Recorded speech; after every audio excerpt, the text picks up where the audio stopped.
kali ini saya senang untuk membawa kita untuk belajar firman Tuhan yang bertemakan penyertaan Allah.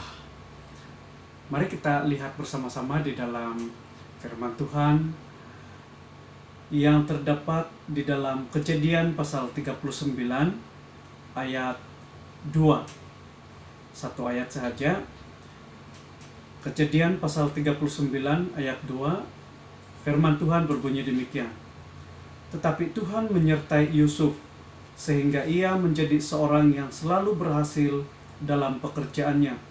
Maka tinggallah ia di rumah tuannya, orang Mesir itu. Setelah Yusuf dijual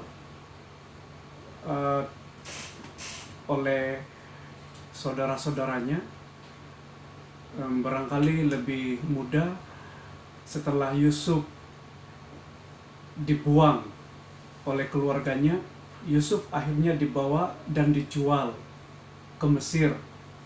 Dan ketika itu dia berada di rumah ataupun di istana Potifar. Dia menjadi salah seorang hamba di dalam rumah Potifar.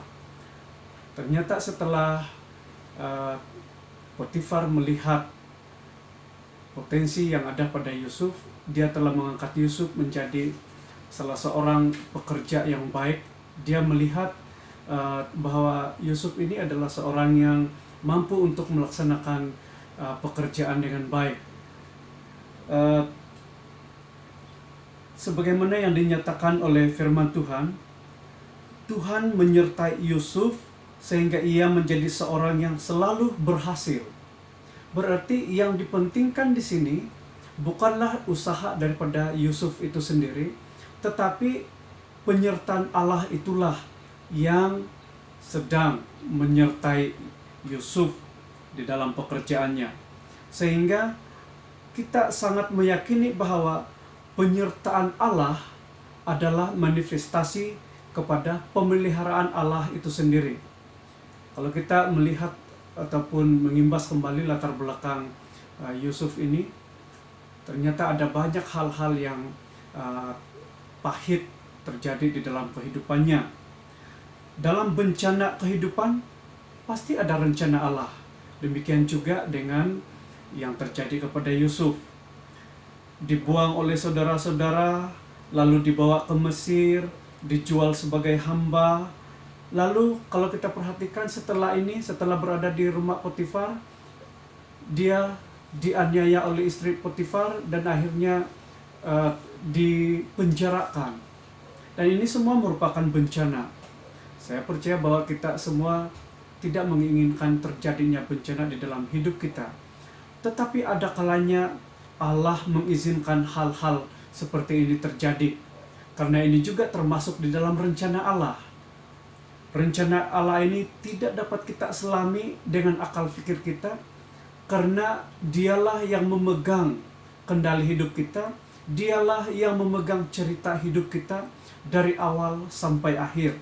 Sehingga di dalam kekuasaannya, termasuk bencana-bencana yang terjadi di dalam hidup kita, diizinkan supaya masuk di dalam rencananya, semata-mata untuk mendatangkan hal-hal yang baik untuk kita.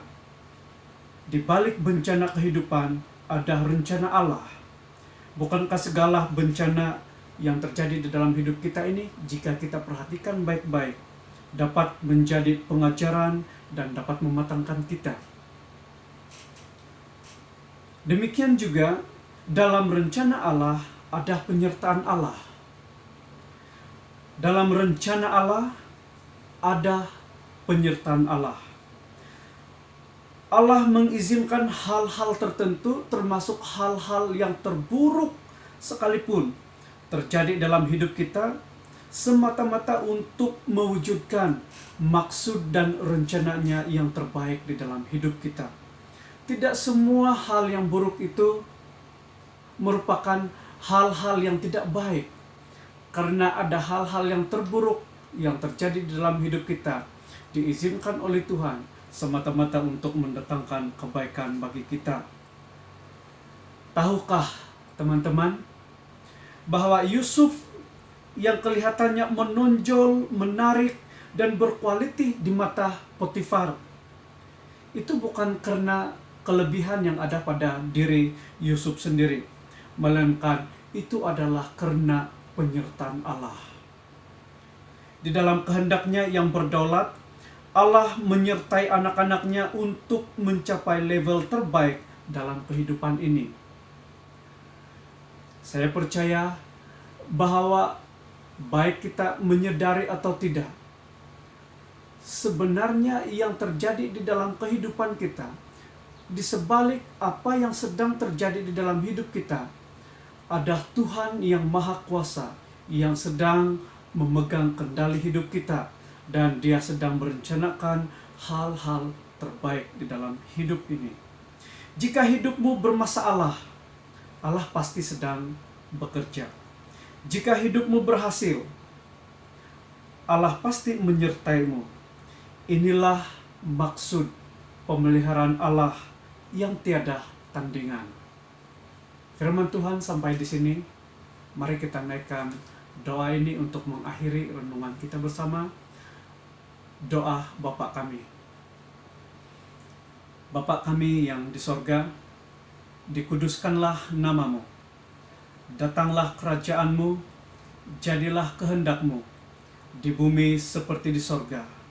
Berikanlah kami pada hari ini makanan kami yang secukupnya, dan ampunilah kami akan kesalahan kami, seperti kami juga mengampuni orang yang bersalah kepada kami. Dan janganlah membawa kami ke dalam pencobaan, tetapi lepaskanlah kami daripada yang jahat. Karena Engkaulah yang empunya kerajaan dan kuasa dan kemuliaan sampai selama-lamanya. Bapa di sorga, saya berdoa supaya Engkau terus menguatkan anak-anak-Mu dimanapun mereka berada, apapun situasi yang sedang mereka hadapi. Kiranya Tuhan menyertai mereka, melindungi mereka dengan berkat-berkat-Mu. Kami percaya bahwa penyertaan-Mu adalah penyertaan yang sempurna. Pemeliharaan-Mu untuk kami adalah pemeliharaan yang sempurna. Terima kasih Bapa di sorga. Terpuji termulialah Engkau. Dalam nama Tuhan Yesus kami sudah berdoa. Haleluya. Amin. Terima kasih untuk kebersamaan. Kiranya kita bertemu lagi pada masa akan datang di dalam ibadah yang berikutnya. Nah, untuk pengetahuan teman-teman, walaupun kita berada di dalam PKP ataupun perintah kawalan pergerakan, tetapi seharusnya ini tidak menjadi alasan atau tidak menjadi halangan untuk kita terus menikmati berkat-berkat Tuhan, termasuklah memberikan ataupun mengungsikan berkat-berkat yang kita terima ini kepada orang lain yang memerlukan. Tuhan tidak pernah berhenti memberkati kita walaupun keadaan sekarang ini menghadkan pergerakan kita, menghadkan pekerjaan kita. Dia tidak pernah berhenti untuk memberkati kita. Karena itu jangan lupa untuk menunaikan tanggung jawab kita, karena gereja kita masih memerlukan dana untuk terus melakukan operasi ataupun kerja-kerja pentadbiran. Karena itu untuk semua, saya mendorong supaya kita terus kekal setia dalam hal memberi, baik persembahan khusus atau persembahan persepuluhan. Ini demi kelangsungan pelayanan Tuhan. Terima kasih, Tuhan